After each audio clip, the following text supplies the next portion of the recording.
On to part 2 of this little tutorial series. In this video, I'll move on to the second and third splash coat. I wait about 45 minutes to an hour for the first splash coat to set up nicely.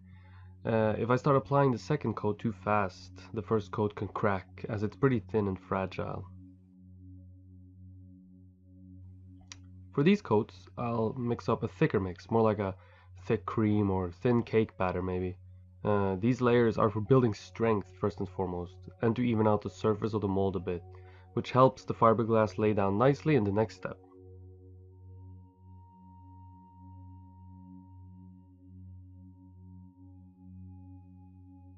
This time I'm going quicker and building up thickness, but I'm still making sure the material doesn't pool up at the bottom of the mold. The most important part in this step is the edge, so I pull the resin up to the edge, trying to create a thicker, stronger edge in the end.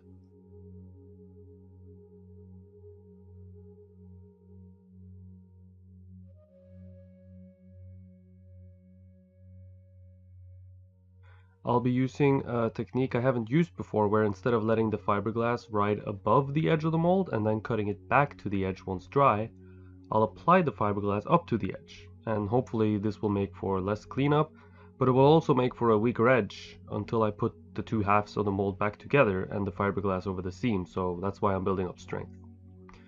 I'm not exactly sure what the pros and cons of each of these methods are, so this is a bit of an experiment.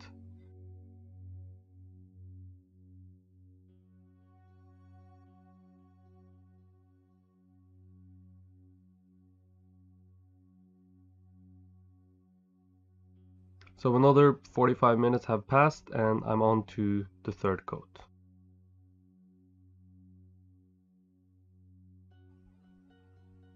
I make sure the second coat is dry by scraping my fingernails against it, and if it holds up, it's more than dry enough and I can move on to the third layer.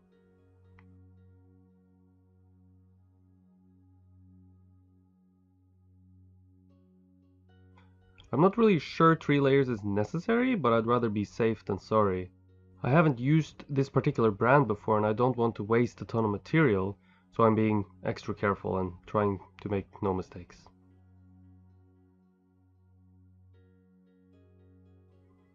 The third layer is essentially more of the same. I'm applying the resin evenly, avoiding pooling at the bottom, and putting most of the materials on the edge.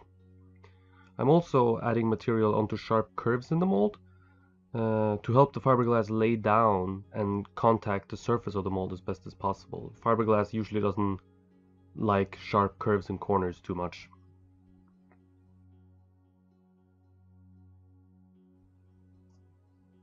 If you like what you saw here and would like to see more, please let me know. I'm planning on doing more of these and hopefully some sculpting videos as well once I get to my new studio in Florence, so let me know what you think about that and if that is something that interests you. Thank you for watching.